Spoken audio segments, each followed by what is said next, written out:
the reasons that Founders Fridays did so well is that people are hungry for their own history, just like they're now hungry for the Constitution. I mean, look across the nation, Tea Party's popping up, 9/12 groups, everybody wants to read the Constitution. That's part of history. I mean, we got groups now looking at reading the Federalist Papers. We haven't done that in 100 years. So we're really hungry for our history, and Founders Fridays really filled that void. You probably know the next founding father as my favorite. Most people will say George Washington is one of the best presidents, but they don't know why. George Washington was truth. To me, the only kind of hope that there is comes from truth. He was, at the time, known as the indispensable man. When George Washington was around, things were a mess, and he was the indispensable man because nobody trusted anybody. All the states were arguing with each other. You couldn't sell anything across the border. The whole thing was falling apart. Here's George Washington, a man who at 16 was out surveying land for his country, which was then Great Britain. All he wanted to do was go to Mount Vernon and be a farmer. His countries, Great Britain and then the United States of America, had him serving for year after year after year after year. After he won the Revolutionary War, he went back to be that farmer in Mount Vernon. In 1791, things started to fall apart, and they came knocking at his door and said, "George, we need you, because the whole thing is falling apart." I'm paraphrasing, but I think it was pretty close to, "Have I not yet done enough for my country?" No.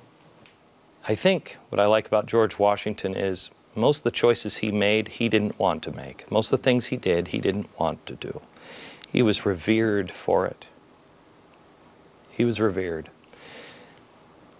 And I think it's because they knew that in the end, he didn't matter to him. It was just doing the right thing. That's what mattered. I made George Washington faith, hope, and charity. I made Washington hope because I was trying to figure out why that Obama hope doesn't work, and because it's false hope. It's not telling you the truth. And I mean, it's ironic to me that we make up a lie about "I shall not tell a lie" on George Washington when there's so many great truth stories with him. Would you say that he's the best example of hope? Can I answer that question? Yeah. You hit the nail right on the head, Glenn. There is no figure in the history of this nation that represents hope as well as George Washington. And just let me give you a couple of reasons why I believe that. One, we've already been talking about.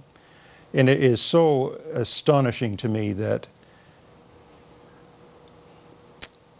we have writers today who say that not only that the founders were deists, but in some cases atheists.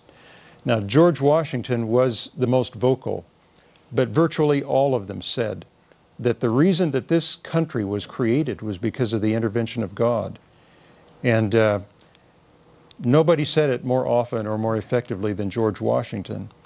But the other thing is this, and if that, by the way, when you consider who these men were and what they accomplished, you know, these were the most brilliant and the most insightful political philosophers and statesmen in the world. In one place, at one time in the history of the world. And here they're all saying it was God who used us to do this. And you have to ask yourself, were they all wrong?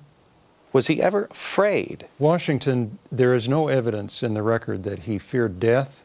There's no evidence that he feared being injured in battle.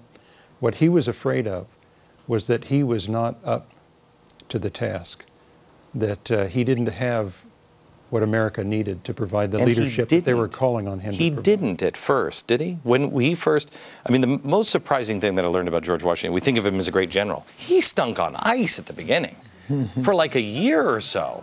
I mean, we lost New York, we lost everything. They were chasing him all around. He grew into it. Do you think that somebody like George Washington could be in office today? Neither of you? Well, you know, you said before we started that people are beginning to wake up. I think that Americans are looking for somebody like George Washington. Here is a man who was unanimously elected as the Commander-in-Chief of the new American Army, unanimously elected as the presiding officer of the Constitutional Convention, unanimously elected by the Electoral College twice as the President of the United States, didn't want to do any of it. What kind of person is that? But there was something in him. The subtitle on the biography is "The Man Who United America." When we started, we were not united. And it's true, Samuel Adams earned the title, the father of the American Revolution. Jefferson even called him the patriarch of liberty. But there was only one man who could have been called the father of our country, and that's George Washington. Is there any president that in your studies, is there any president that has even come close to the role he played? Right guy, right time. And I can't point to one. So we've covered faith and we've covered hope. Next, charity and why Ben Franklin's face. And still to come, life after Founders Fridays. Hi, I'm Dennis from Long Island. Founders Fridays inspired me to go back and start reading a lot of the books that they've highlighted on the show. My name is Dustin. I'm from Waterloo, Iowa. And Glenn, I'd like to thank you for doing your Founding Fathers Fridays.